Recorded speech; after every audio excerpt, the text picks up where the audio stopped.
Soujanya case ಈಗ ಜೀವ ಬರುತ್ತಾ ಅಂತ ಹೇಳಿ ಚರ್ಚೆಗಳು ಬೆನ್ನಲ್ಲೇ ನಿನ್ನೆ ಬಿಜೆಪಿ ನಾಯಕರು ಸೌಜನ್ಯ ಮನೆಗೆ ಭೇಟಿಯನ್ನ ಕೊಟ್ಟಿದ್ರು. ಆ ಸಂದರ್ಭದಲ್ಲಿ ಅವರು ತಾಯಿ ಒಂದು ಆಗ್ರಹವನ್ನು ಮಾಡಿದ್ರು ರಾಜ್ಯ ಸರ್ಕಾರಕ್ಕೆ.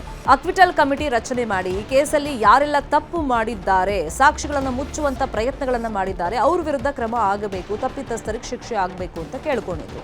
ಈ ಅಕ್ವಿಟಲ್ ಕಮಿಟಿ ಬಗ್ಗೆ ನ್ಯೂಸ್ 18 ನಲ್ಲಿ ನಾವು ನಿರಂತರವಾಗಿ ಸುದ್ದಿಯನ್ನು ಪ್ರಸಾರ ಮಾಡ್ತಾ ಇದ್ದೀವಿ. ತರಾತುರಿಯಲ್ಲಿ ಕಮಿಟಿಯನ್ನ ಮಾಡಿತ್ತಾ ಹಾಗಾದ್ರೆ ಸರ್ಕಾರ?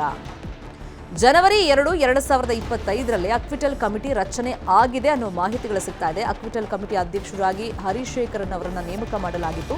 ಇನ್ನು ಸದಸ್ಯರಾಗಿ ಎಸ್ಪಿಪಿ ಜಗದೀಶ್ ಹಾಗೆಯೇ DYSP PT Kumar, director of prosecution Anjani Devi ಅವರನ್ನ ನೇಮಕ ಮಾಡಲಾಗಿತ್ತು. ಕಮಿಟಿ ರಚನೆ ಮಾಡಿ ಸರ್ಕಾರ ಆಮೇಲೆ ಸುಮ್ಮನಾಗ್ಬಿಡ್ತಾ? ಅಕ್ವಿಟಲ್ ಕಮಿಟಿ ಬಗ್ಗೆ ಸಿಬಿಐಗೆ ಮಾಹಿತಿನೇ ಕೊಟ್ಟಿಲ್ವಂತೆ. ಸಿಬಿಐ ಶಿಫಾರಸು ಮಾಡಿದ್ರಷ್ಟೇ ಮುಂದಿನ ಕ್ರಮಗಳನ್ನ ಕೈಗೊಳ್ಳೋದಕ್ಕೆ ಸಾಧ್ಯವಾಗುತ್ತೆ. ತರಾತುರಿಯಲ್ಲಿ ಒಂದು ಕಮಿಟಿಯನ್ನೇನೋ ರಚನೆ ಮಾಡಿದೆ ಸರ್ಕಾರ, ಅದನ್ನ ಸಿಬಿಐ ಗಮನಕ್ಕೆ ತರಲಿಲ್ಲ, ಸೈಲೆಂಟ್ ಆಗ್ಬಿಡ್ತು ಸರ್ಕಾರ ಅಂತೇಳಿ ಮಾಹಿತಿಗಳಿದೀಗ ನ್ಯೂಸ್ 18ಗೆ ಲಭ್ಯವಾಗಿದೆ. ಈವರೆಗೂ ಕೂಡ ಶಿಫಾರಸು ಬಂದಿಲ್ಲ ಅಂತ ಕಮಿಟಿ ಹೇಳ್ತಾ ಇದೆ. ಸಿಬಿಐ ಗಮನಕ್ಕೆ ತರದೆ ಸರ್ಕಾರ ಒಂದು ಕಮಿಟಿ ಅಂತ ಫಾರ್ಮ್ ಮಾಡಿ ಸೈಲೆಂಟ್ ಆಗಿದ್ಯಾಕೆ? ಅಂದ್ರೆ ಹೆಸರಿಗಷ್ಟೇ ಒಂದು ಅಕ್ವಿಟಲ್ ಕಮಿಟಿಯನ್ನ ಸರ್ಕಾರ ರಚನೆ ಮಾಡಿ ಸುಮ್ಮನಾಯ್ತಾ ಅಂತ ಹೇಳಿ ಅನುಮಾನಗಳಿದೀಗ ವ್ಯಕ್ತವಾಗ್ತಾ ಇದೆ.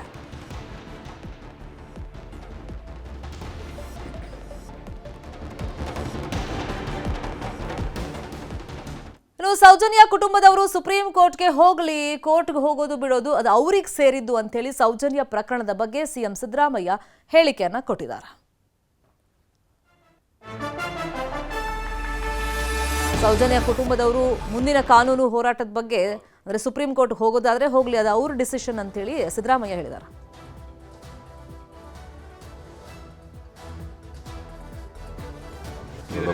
ಸಿಬಿಐ ಯಾರ ಅಧೀನದಲ್ಲಿರೋದು? ಸೆಂಟ್ರಲ್ ಅವರು ತನಿಖೆ ಮಾಡಿ ವರದಿ ಕೊಟ್ಟಿದ್ದಾರೆ.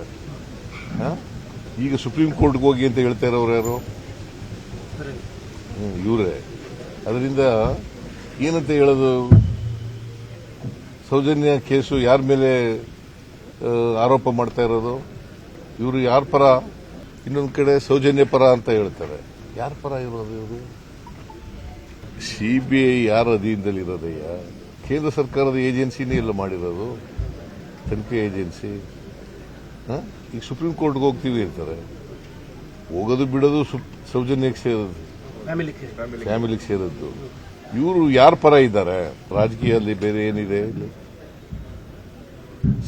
SIT ತನಿಖೆ ಮಾಡ್ತಾ ಇದೆ, ಸತ್ಯ ಹೊರಗಡೆ ಬರಲಿ, ತನಿಖೆ ಮುಗಿಲಿ. ನೋಡಪ್ಪ, ಸಿಬಿಐ ಯಾರ ಅಧೀನದಲ್ಲಿರೋದು? ಸೆಂಟ್ರಲ್ ಅವರು ತನಿಖೆ ಮಾಡಿ ವರದಿ ಕೊಟ್ಟಿದ್ದಾರೆ. ಈಗ ಸುಪ್ರೀಂ ಕೋರ್ಟ್ಗೆ ಹೋಗಿ ಅಂತ ಹೇಳ್ತಾ ಇರೋರು ಯಾರು? ಇವರೇ. ಅದರಿಂದ ಏನಂತ ಹೇಳೋದು? ಸೌಜನ್ಯ ಕೇಸು ಯಾರ ಮೇಲೆ ಆರೋಪ ಮಾಡ್ತಾ ಇರೋದು? ಇವರು ಯಾರ ಪರ? ಇನ್ನೊಂದು ಕಡೆ ಸೌಜನ್ಯ ಪರ ಅಂತ ಹೇಳ್ತಾರೆ. ಯಾರ ಪರ ಇರೋದು ಇವರು?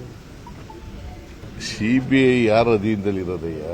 ಕೇಂದ್ರ ಸರ್ಕಾರದ ಏಜೆನ್ಸಿನೇ ಎಲ್ಲ ಮಾಡಿರೋದು, ತನಿಖೆ ಏಜೆನ್ಸಿ. ಈಗ ಸುಪ್ರೀಂ ಕೋರ್ಟ್ಗೆ